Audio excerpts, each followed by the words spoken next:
Bonjour David.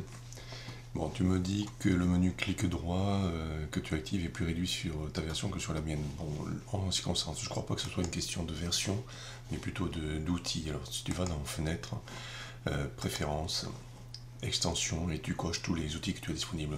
Alors, c'est vrai que j'en ai plus, mais c'est pas franchement lié à la version Pro, puisque la version Pro offre des options sur des composants dynamiques, sur les versions de fichiers à lire, voilà, des trucs de ce genre-là, mais pas tellement de plus, me semble-t-il. Maintenant, je ne connais pas tout aussi sur les options disponibles pour faire le travail dont on parlait.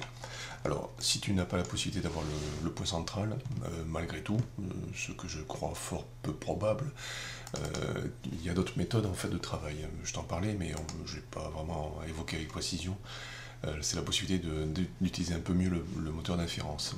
Alors pour ça, par exemple, si je veux faire une ligne, je veux faire une ligne au point milieu de cet arc de cercle, ben, je lui fais renifler l'arc de cercle et je me positionne dans la région du centre. Tu vois, il me le propose. Je fais une ligne. J'ai bien créé une ligne sur le point central, sans pour autant avoir disponible le point central. Mais me semble-t-il que si tu as l'arc de cercle disponible dans ta sélection, tu devrais voir apparaître l'option point central avec les extensions cochées.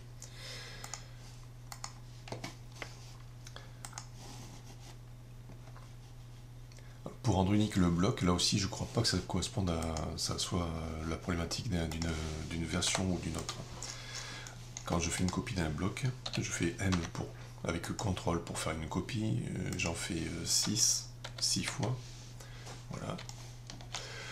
Donc, dans la mesure où c'est pas un bloc, c'est bien un composant, je fais bouton droit, modifier le composant, c'est bien un composant, je peux demander aussi l'info sur l'entité. C'est bien un composant, il me dit qu'il y en a 7. Dans la mesure où j'en sélectionne 2, j'ai l'option disponible, enfin j'en sélectionne 2. Du moment que j'en ai plusieurs, j'ai l'option disponible rendre unique. Même si j'en sélectionne 2, l'avantage, c'est que ces deux-là deviendront uniques entre eux aussi. Enfin, je veux dire, ils deviendront uniques indépendamment de ceux-là. Donc tout ce que je ferai sur celui-là se répercutera sur celui-là, mais pas sur ceux-là. Donc ces deux-là, je les rends uniques.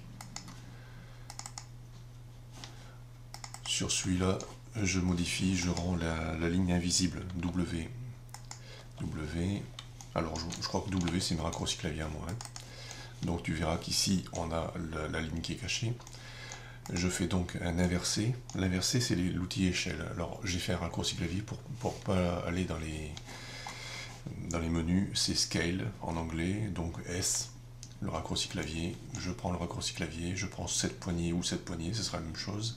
Mais à l'instant, puisque je veux faire une inversion de gauche à droite, c'est celle-là. J'appuie sur la touche CTRL et il me propose moins 1. Mais s'il ne me le propose pas, je tape moi-même au clavier moins 1, entrée. Voilà.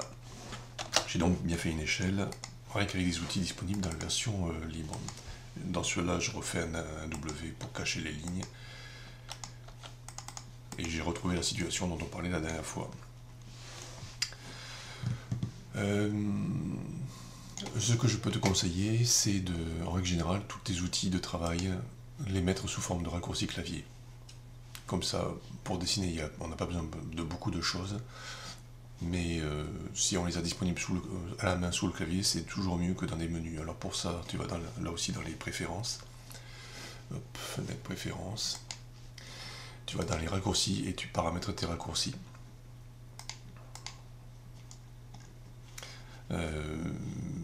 Par exemple les zooms, ben, moi j'ai fait zoom avec le zoom étendu, c'est CTRL maj E ou maj Z.